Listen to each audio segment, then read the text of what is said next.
మన ప్రభు అయిన యేసుక్రీస్తు పరిశుద్ధమైన నామంలో ఉదయకాల వాక్య ధ్యానమును వీక్షిస్తున్న విశ్వాసులకు, సంఘమునకు, సేవకులకు, సకల పరిశుద్ధులకు దేవుని కృపయు, దేవుని సమాధానము, ఆయన మందిరంలోని దీవెన మీకును మీ కుటుంబములకు కలుగునుగాక. ఆమేన్. ఉదయకాల వాక్య ధ్యానము సమూయేలు మొదటి గ్రంథము 12వ అధ్యాయము 24వ వచనమును ధ్యానం చేసుకుందాం. సమూయేలు గ్రంథము మొదటి గ్రంథము 12వ అధ్యాయము 24వ వచనం. ఆయన మీ కొరకు ఎన్ని గొప్ప కార్యములు చేసెనో అది మీరు తలంచుకొని, మీరు యెహోవా యందు భయభక్తులు కలిగి నిష్కపటులై పూర్ణ హృదయంతో ఆయనను సేవించుట అవశ్యము. దేవుడు మన జీవితంలో చేయు కార్యములు ఘనమైనవి, మహిమగలవి, గొప్ప కార్యములని దేవుని వాక్యంలో ప్రవక్త అయిన సమూయేలు ఇశ్రాయేలును హెచ్చరిస్తూ, గడిచిన కాలంలో దేవుడు మీ జీవితంలో చేసిన కార్యములను మీరు జ్ఞాపకము చేసుకొనుడి, ఆయనను పూర్ణ హృదయంతో ఆయన నామముందు భయభక్తులు కలిగి నిష్కపటులై పూర్ణ హృదయంతో ఆయన్ని సేవించాలి. అనగా ప్రతి విషయంలో దేవుడు మనకు ఎన్ని గొప్ప కార్యములు చేశాడు, ఎన్ని కార్యములతో దేవుడు మన జీవితంలో తృప్తిపరిచి, సంతోషింపజేసి, ఆనందింపజేసి, ప్రతి అవసరతను దేవుడు ఆయన కార్యముగా మన జీవితంలో జరిగించి ఆయన మనకు సహాయం చేశాడు. వాటన్నిటిని ప్రతినిత్యము ఆయనను జ్ఞాపకం చేసుకుంటూ ఆయన నామమునకు మన జీవితకాలం అంతా కృతజ్ఞతాస్తుతులు, స్తోత్రం చెల్లించాలని దేవుని వాక్యంలో రాయబడి, ఆయన మీ కొరకు ఎన్ని గొప్ప కార్యములు చేసినో ఆ గొప్ప కార్యంలో ఆయన అనుగ్రహించిన రక్షణ, విడుదల, విమోచన, ఆయన మనకు చేసిన ప్రతి విధమైన సహాయమును బట్టి మనము దేవునికి స్తుతి స్తోత్రములు చెల్లించబద్దులమై ఉన్నాం. దాన్ని మరొక జ్ఞాపకం చేసుకోవాలి. నీ దేవుడని యెహోవాను జ్ఞాపకం చేసుకును అని ద్వితీయోపదేశ కాండము 8వ అధ్యాయంలో ఇలాగూ మోషే ఇశ్రాయేలులతో 18వ వచనంలో, ద్వితీయోపదేశ కాండము 8వ అధ్యాయం 18వ వచనంలో, కాగా నీ దేవుడని యెహోవాను జ్ఞాపకము చేసుకొనవలెను అని దేవుని వాక్యంలో రాయబడింది. ఇలాగూ మీరు అభివృద్ధి పొంది ఆశీర్వదింపబడి ప్రతి విషయంలో దేవుని సహాయమును పొందుకొని మీరు అభివృద్ధి పొందిన ప్రతి కార్యమును దేవుడు తాను మీకు అనుగ్రహించిన సామర్థ్యము కొలది దేవుడు మీకు అనుగ్రహించాడు. అంతేకాని మీ నీతి వలన, మీ భయభక్తుల వలన, మీ భక్తి వలన దేవుడు అనుగ్రహించి మీరు పొందుకొని ఉన్నారని, అది మీ శక్తి చేత పొందుకొని ఉన్నారని మీరు అనుకోనవద్దు. ప్రతి విషయంలో దేవుని సామర్థ్యమును, దేవుని శక్తిని మీరు జ్ఞాపకం చేసుకొని, ఆ శక్తి వల్లనే మనం ఇలాగ ఆశీర్వదింపబడి ఉన్నామని మీరు జ్ఞాపకం చేసుకోవాలని, ఆయన చేసిన ప్రతి గొప్ప కార్యము, మహోన్నతమైన గొప్ప కార్యమును మీరు జ్ఞాపకం చేసుకోవాలని దేవుని వాక్యంలో రాయబడి ఉంది. ప్రతి ఒక్కరూ మనము కూడా ఆయనను సేవించుటకు, ఆయన ఆరాధించుటకు, ఆయనకు స్తుతులు స్తోత్రం చెల్లించుటకు, ఆయనను జ్ఞాపకం చేసుకుంటూ ఆయన కృతజ్ఞతాస్తుతి పూర్వకంగా మనము చేయి ప్రార్థన, ఆయన గొప్ప కార్యములను బట్టి, ఆ గొప్ప కార్యములు ఆయన అనుగ్రహిస్తున్న ఆయుష్ను బట్టి, ఆరోగ్యమును బట్టి, క్షేమమును బట్టి, ప్రాముఖ్యంగా ఆత్మ సంబంధమైన వరము అనబడిన ఆ సహాయము ఏమిటంటే రక్షణ భాగ్యం, మన ఆత్మరక్షణ. అందుకే దేవుని కార్యములు ఎలాంటివని కీర్తన గ్రంథం 111వ అధ్యాయంలో 2వ వచనంలో, యెహోవా క్రియలు గొప్పవి, వాటి యందు ఇష్టం గలవారందరూ వాటిని విచారించరు. ఆయన కార్యము మహిమా ప్రభావం గలది, ఆయన నీతి నిత్యము నిలకడగా ఉండును. అందువలన ఆయన తన ఆశ్చర్య కార్యములకు జ్ఞాపకార్థ సూచనను నియమించి ఉన్నాడు. యెహోవా దయాదాక్షిణ్య పూర్ణుడు కాబట్టి, ఆయన దయగలిగిన వాడు కాబట్టి ఆయన మన జీవితంలో చేయు క్రియలు గొప్పవి, ఆయన కార్యము మహిమా ప్రభావం గలది. కాబట్టి అందువలన మనము దేవుని నామం ప్రతినిత్యం జ్ఞాపకం చేసుకొని ఆయన నామము కృతజ్ఞతాస్తుతులు స్తోత్రములు చెల్లించాలి. ఎల్లప్పుడూ స్తుతులు స్తోత్రం చెల్లించేవారముగా ఉండాలి. 113వ కీర్తనలో 2వ వచనం, ఇది మొదలుకొని ఎల్లకాలము యెహోవా నామము సన్నతింపబడును గాక, సూర్యోదయం మొదలుకొని సూర్యాస్తమయం వరకు యెహోవా నామము స్తుతి నొందదగినది. ఎందుకనగా మన దేవుడు మాట తప్పని దేవుడు, కార్యము నిర్వహించు దేవుడు. అందువల్ల ఆయన చేసిన గొప్ప కార్యములను మనం జ్ఞాపకం చేసుకొని ప్రతి విషయంలో దేవుని నామముకు స్తుతులు స్తోత్రములు చెల్లించాలని, ఆయన మీకు ఎన్ని గొప్ప కార్యములు చేసినో అది మీరు తలంచుకోవాలి. ప్రతి విషయంలో దేవుని కృతజ్ఞతాస్తుతులు చెల్లించుటకు మనం ఆసక్తి కలిగి ఉండాలి. అలాగే మీరు యెహోవా యందు భయభక్తులు కలిగి నిష్కపటులై, అనగా కపటమైన పెదవులతో ప్రార్థన చేయక అంటాడు. 17వ కీర్తనలో భక్తుడైన దావీదు ఇలాగ ప్రార్థన చేస్తాడు. 1వ వచనం, నా ప్రార్థనకు చెవియొగ్గుము, అది కపటమైన పెదవుల నుండి వచ్చినది కాదు. ఒకవేళ అది కపటమైన పెదవుల నుండి వస్తే నీ సన్నిధిని నాకు తీర్పు వచ్చును గాక. ప్రభువా, నన్ను పరిశోధించితివి, నీవు నన్ను దర్శించి నా హృదయమును పరిశీలించితివి, నీకు ఏ దురాలోచన ఎందుకు కనబడదు. కాబట్టి నిష్కపటులమై మనము పూర్ణ హృదయంతో దేవుని సేవించాలి. ఆ పూర్ణ హృదయంతో అనగా పరిపూర్ణంగా మన హృదయంలో ఆయన సన్నిధిలో కుమ్మరించి మనము ఆయన కృతజ్ఞతాస్తుతులు స్తోత్రములు చెల్లించాలని దేవుని వాక్యంలో రాయబడి ఉన్నది. అందువలన మనము దేవుని కార్యములు ఎరిగిన వారముగా, దేవుని కార్యములు మన జీవితంలో అది ఆశ్చర్యకరమైన కార్యముగా, మహిమా ప్రభావము గల కార్యముగా, గొప్ప కార్యముగా మనము దేవుని వాక్యము, దేవుని క్రియలు గొప్పగా అంటారు. ఆ దేవుని క్రియ అనే మాటకు అర్థం, దేవుని క్రియ అంటే ఏమిటో యేసుక్రీస్తు ప్రభువారు యోహాను సువార్త 6వ అధ్యాయంలో ఇలాగ దేవుని వాక్యంలో రాయబడి 27వ వచనంలో, క్షయమైన ఆహారం కొరకు కష్టపడకుడు కానీ నిత్య జీవము కలుగుజేయు అక్షయమైన ఆహారము కొరకే కష్టపడు. మనిషి కుమారుడు దాన్ని మీకు ఇచ్చును, ఇందుకై తండ్రి అయిన దేవుడు ఆయనకు ముద్ర వేసి ఉన్నాడు. అప్పుడు వారు, మేము దేవుని క్రియలు జరిగించుటకు ఏమి చేయవలని ఆయన అడుగగా, యేసు ఆయన పంపిన వాని యందు మీరు విశ్వాసం ఉంచుటయే దేవుని క్రియ అని వారు చెప్పారు. ఆ విశ్వాసము ద్వారా, ఆ విశ్వాసం యొక్క ఫలము, ఆయన గొప్ప కార్యము, యెహోవా క్రియలు గొప్పవి. ఆ గొప్ప కార్యము ఆయన నామందు విశ్వాసం, ఆయన పంపిన ఆయన దేవుని అద్వితీయ దేవుని కుమారుడైన యేసుక్రీస్తు నామందు విశ్వాసం ఉంచినప్పుడు మన జీవితంలో గొప్ప కార్యము, ఆశ్చర్యకరమైన, ఎవరికి అంతుబట్టని కార్యము జరుగుతూ ఉంది. అది గొప్ప క్రియలుగా దేవుడు, అది యేసుక్రీస్తు నామందు విశ్వాసం ఉంచుటయే దేవుని క్రియ. ఆ విశ్వాస ఫలం ఏమిటంటే మన ఆత్మరక్షణ. 1 పేతురు పత్రిక 1వ అధ్యాయము 9వ వచనంలో, ఇప్పుడు ఆయనను కన్నులార చూడకే విశ్వసించుచు మీ విశ్వాసమునకు ఫలము అనగా ఆత్మరక్షణ పొందుచు చెప్పన సఖ్యమును మహిమాయుక్తమైన సంతోషం గలవారై ఆనందించుచు ఉన్నారు.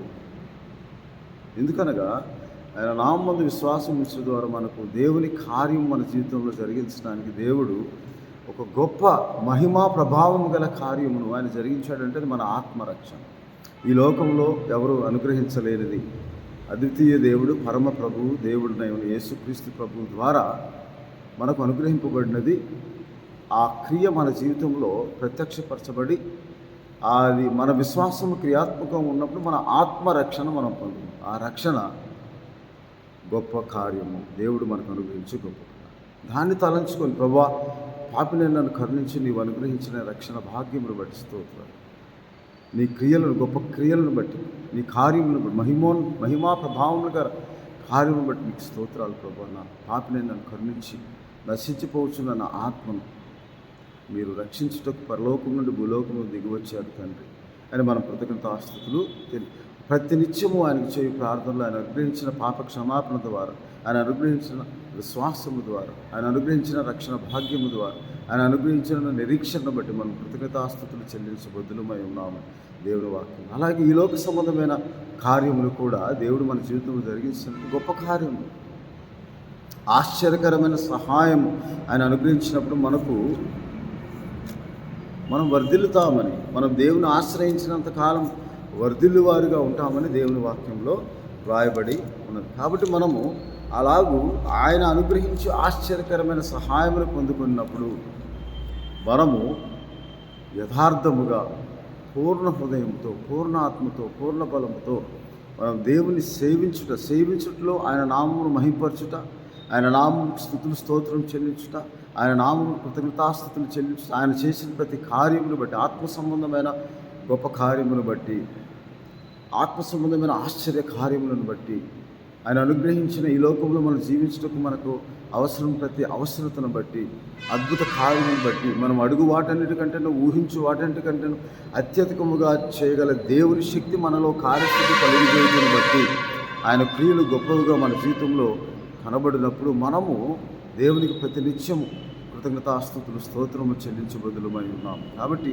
ప్రతి విషయంలో మనం యెహోవా దేవుని జ్ఞాపకము చేసుకోవాలని దేవుని వాక్యంలో రాయబడి ఉంది. ఆ ఆశ్చర్యకరమైన సహాయమును మనం పొందుకొని మన జీవితంలో పరిశుద్ధాత్మ ద్వారా దేవుడు చేయు అద్భుతములను మనం పొందుకొని దేవుని యొద్దకు తిరిగి వచ్చి దేవుని నామం మహింపరుస్తూ ఆయన సన్నిధిలో ఆయన కృతజ్ఞతాస్తుతులు స్తోత్రం చెల్లిస్తూ మనము దేవుని నామం మహింపరచువారుగా ఉండాలని ఉదయకాల సమయంలో దేవుడు ఆయన చేసిన ప్రతి మేలును మనం జ్ఞాపకం చేసుకోవాలి. దాచి ఉంచిన మేలు, సిద్ధపరిచిన మేలు అని దేవుని వాక్యంలో రాయబడి ఉన్నది. కాబట్టి మనము ఆయన చేసిన ప్రతి మేలును, ఉపకారాలను, కృతజ్ఞతాస్తుతులు స్తోత్రములు చెల్లిస్తూ దేవుణ్ణి ఆశ్రయించే వారంగా, దేవుని నామను మహింపరిచే వారంగా, దేవునికి తగిన మహిమా ప్రభావాలు ఆరోపించే వారంగా మనం ఉండాలని దేవుని వాక్యంలో రాయబడి ఉన్నది.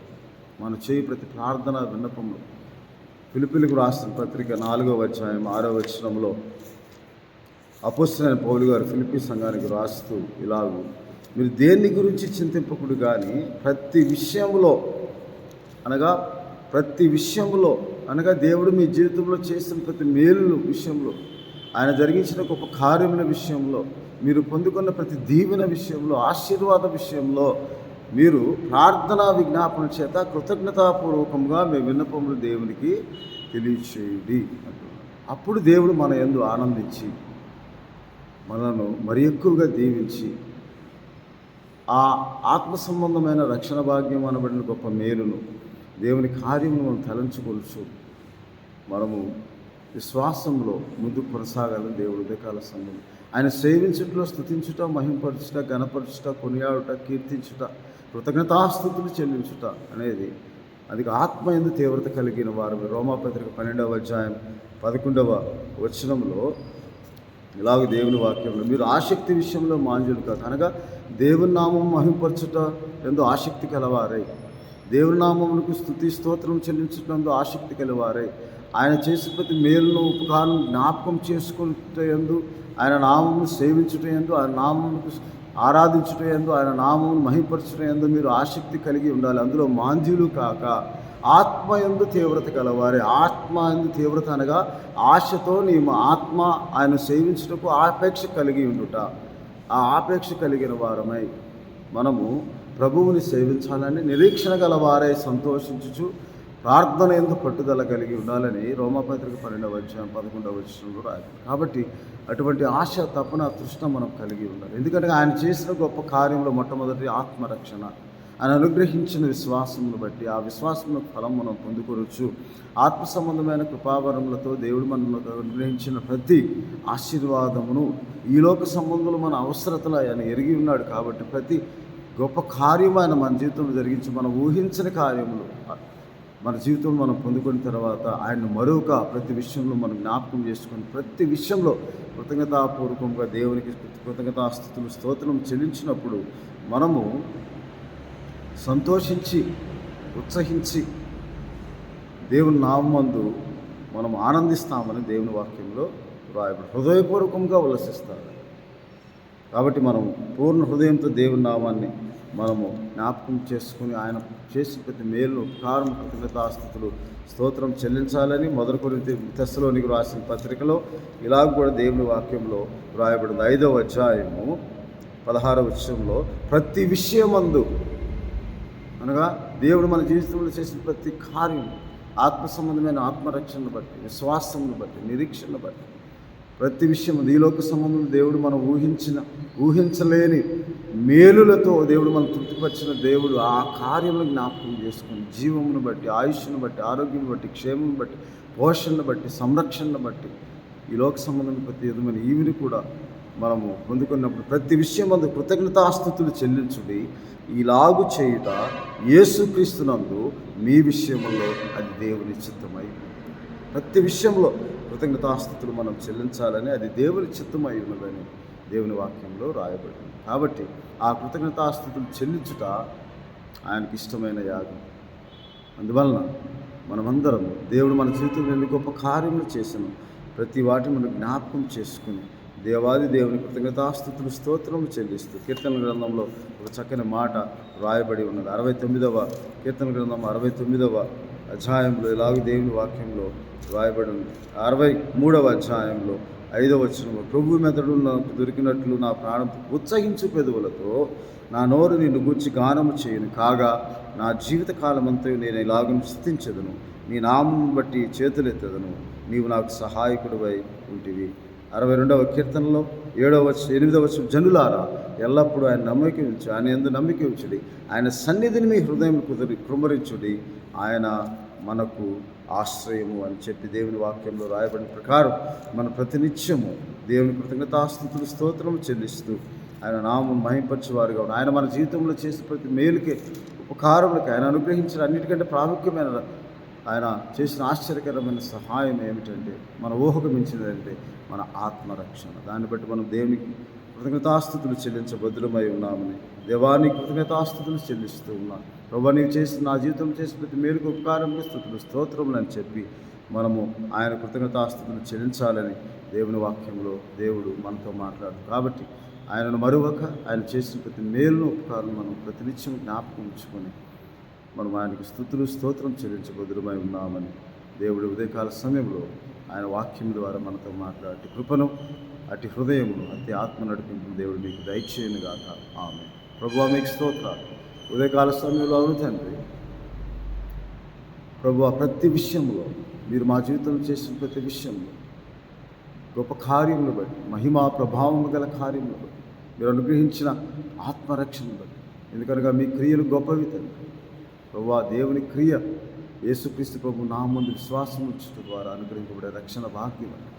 ప్రభువా ఆ విశ్వాసములకు కర్తయ్య దాన్ని కొనసాగించేవాడని నీవు మేము చూస్తూ ప్రతినిత్యము మీరు మా జీవితంలో చేయబోచున్న ప్రతి కార్యం బట్టి స్తుతులు స్తోత్రాలు చెల్లించటం మేమందరము హృదయపూర్వకంగా నిష్కపటమైన హృదయముతో ప్రభువా పట్టుదలగా ప్రార్థన విజ్ఞాపన ద్వారా కృతజ్ఞతాపూర్వకంగా మీ చిత్తము మా జీవితంలో జరుగునట్లు సహాయం దయచేయమని, అది కృతజ్ఞతాస్తుతులు చెల్లించడం ద్వారా మీరు మా యందు కనికరించి మా యందు ఆనందించి అధికమైన మేలుతో మా జీవితం తృప్తిపరుస్తారని ప్రభా ఈ వీడియో ద్వారా వీక్షిస్తున్న ప్రతి ఒక్కరి కుటుంబాన్ని ఆదుకొని సహాయం దయచేయండి. ప్రతి ఒక్కరికి మీ అద్భుత కార్యంలో, ఆశ్చర్య కార్యంలో ఎరుగుని హృదయాన్ని మిమ్మల్ని నమ్ముకొని ప్రభా మీ నామను కృతజ్ఞతాస్తుతులు స్తోత్రం చెల్లించే ఆత్మ నడిపింపు దయచేయమని మా ప్రభా మా దేవ మీరు చేసిన ప్రతి మేలుకి ఉపకారములకి మీరు ఎన్ని గొప్ప కార్యములు చేశారో వాటన్నిటిని తలంచుకొని పూర్ణ హృదయముతో నిష్కపటలమై మిమ్మల్ని సేవించి మిమ్మల్ని ఆరాధించి మేము స్తుతించే భాగ్యం మాకు దయచేయమని మా ప్రభువును రక్షకుడునైన యేసుక్రీస్తు వారి పరిశుద్ధమైన నామం ప్రార్థన చేయించున్నాం తండ్రి. ఆమె. మన తండ్రి అయిన దేవుని ప్రేమ, ప్రభువును రక్షకుడైన యేసుక్రీస్తు వారి కృప, పరిశుద్ధాత్మనిచ్చే ఆదరణ, ఆయన చిత్తము మీ జీవితంలో నెరవేర్చబడి దేవుని మిమ్మల్ని జ్ఞాపకం చేసుకుని మీరు ఆయన జ్ఞాపకం చేసుకుంటూ ద్వారా మీ యందు ఆనందించి అత్యధికమైన మేలుతో మీ జీవితంలో తృప్తిపరచును గాక. ఆమె. దేవుడు మిమ్మల్ని దీవించును గాక. ఆమె.